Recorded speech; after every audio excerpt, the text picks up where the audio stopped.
Exercise 3.3 question 3 prove the following मधलं 15व गणित आहे. 15th example 2 cos 4x plus 1 divided by 2 cos x plus 1 equal to in bracket 2 cos x minus 1 in another bracket 2 cos 2x minus 1. तर इथे आपल्याला prove करायचं आहे LHS side equal to RHS. आपण LHS side solve करायचे आणि it is equal to RHS हे prove करायचे.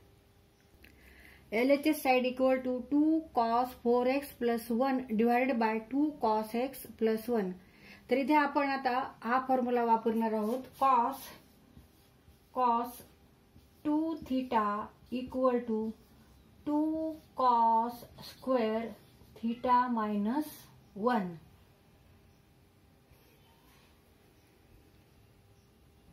Now here cos 4x equal to here angle 2 theta equal to 4x. Therefore theta is 4x divided by 2 means 2x.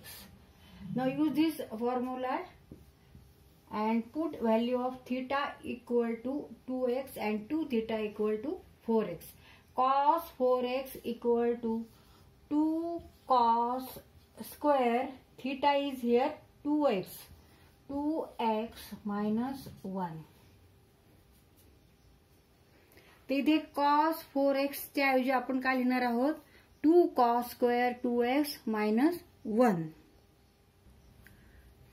2 into cos 4x means 2 cos square 2x minus 1 plus 1 divided by 2 cos x plus 1. आता 2 नी कंसामधील जे terms आहेत जे पद आहेत त्याला गुणायचे. 2 into 2 4 cos square 2x minus 2 into 1 2 plus 1 divided by 2 cos x plus 1. Now plus 1 means negative 1. Therefore 4 cos square 2x minus 1 divided by 2 cos x plus 1. Now 4 cos square 2x minus 1. इथे आपल्याला आता कोणता formula वापरायचा आहे a square minus b square चा expansion formula. a square minus b square means a minus b in another bracket a plus b. Now 4 cos square 2x minus 1. A is here 2 cos 2x. Here a equal to 2 cos 2x. 2 cos 2x and b is 1. b equal to 1. 1 square 1. A square is 4 cos square 2x. Therefore a equal to 2 cos 2x. b square equal to 1. Therefore b equal to 1. A square minus b square equal to a minus b, a plus b. 4 cos square 2x minus 1. A square minus b square. A equal to 2 cos 2x and b equal to 1. A minus b means 2 cos 2x minus 1. In another bracket a plus b means 2 cos 2x plus 1 divided by 2 cos x. 2 cos x plus 1. 2 cos x plus 1. 2 cos x plus 1. आता न्यूमरेटरला 2 cos 2x minus 1 आहे आणि 2 cos 2x plus 1 आहे. डिनॉमिनेटरला 2 cos x plus 1 आहे. Now again here we use formula cos 2 theta equal to 2 cos square theta minus 1. Therefore cos 2x equal to 2 cos square x minus 1. तर इथे आपण cos 2x बरोबर 2 cos square x minus 1 घ्यायचे. Now in bracket 2 cos 2x minus 1. आता इथे 2 ने 2 ला multiply करू आणि 1 ला मल्टिप्लाय करू. 2 into 2 4 cos square x minus 2 plus 1 divided by 2 cos x plus 1 minus 1 plus 1 means minus 1. 2 cos 2x minus 1 in another bracket 4 cos square x minus 1. आता परत इथे a square minus b square चा formula वापरायचा आहे. a minus b in another bracket a plus b. Here a equal to 2 cos x and b equal to 1. a square means 4 cos square x. Therefore a equal to 2 cos x and b is here b square is 1. Therefore b equal to 1 divided by 2 cos x plus 1.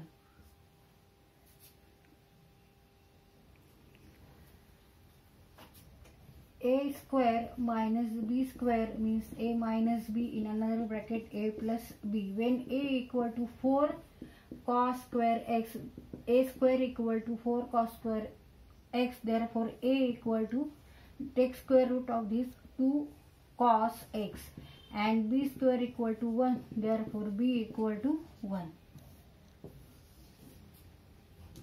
आता इथे आपण a square minus b square चा formula वापरायचा. 2 cos 2x minus 1 into a minus b means 2 cos x minus 1. a plus b means 2 cos x plus 1 divided by 2 cos x plus 1. आता इथे हा कंस ह्या ब्रॅकेट मध्ये ज्या टर्म्स आहेत 2 cos x plus 1 आणि हा कंस ह्या ब्रॅकेट मध्ये ज्या टर्म्स आहेत 2 cos x plus 1 हे दोन्ही सेम आहेत आणि एक न्यूमरेटरला एक डिनॉमिनेटरला आहे. त्याच्यामुळे इथे आपण हे असं कट करू शकतो. म्हणजे a upon a or b upon b or c upon c 5 upon 5 means 1. तसंच हे सारख्या टर्म असल्यामुळे आपण ते कट करू शकतो आणि ते मल्टिप्लिकेशन आहे त्याच्यामुळे कट करता आला आपल्याला. इथे मल्टिप्लिकेशन इथे पण मल्टिप्लिकेशन आहे. and now remaining terms are 2 cos 2x minus 1 in another bracket 2 cos x minus 1. आता हा कंस पुढे लिहू, हा इकडे लिहू. 2 cos x minus 1 in another bracket 2 cos 2x x minus 1. आता हे सेम RHS साइड सारखं झालेले त्या पद्धतीनेच आपण हे आधी लिहून घेतलं आणि हे नंतर लिहिलं. and it is equal to RHS side. Therefore LHS equal to RHS.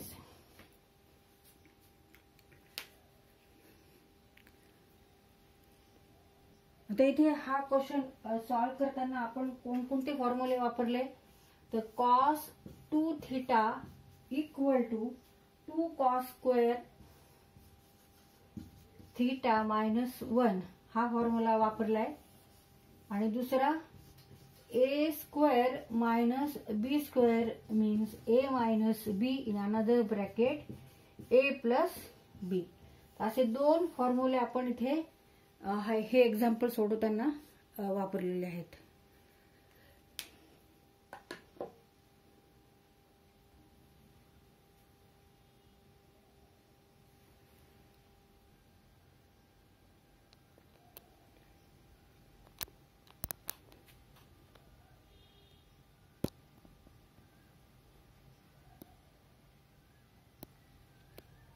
तर इथे ही स्टेप सोडवताना आपण इथे 2 cos 2x minus 1 आणि 2 cos 2x plus 1 तर cos 2x च्या इथे आपण equal to 2 cos square x minus 1 असं घेतलंय आणि इथे cos 2x ला आपण इथे घेतलं नाही. हा कंस आपण तसाच ठेवला. का बरं?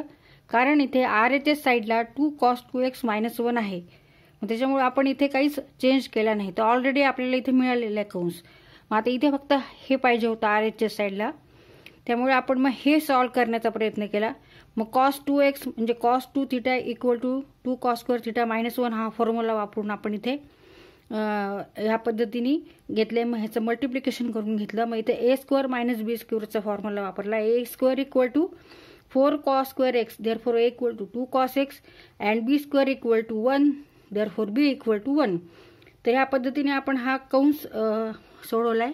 तर गणित सोडवताना सुद्धा आपल्याला RHS साईडला म्हणजे राईट हँड साईडला काय टर्म्स आहेत त्याचा विचार करावा लागतो आणि त्याप्रमाणे पुढे मग आपण सॉल्व करायचे.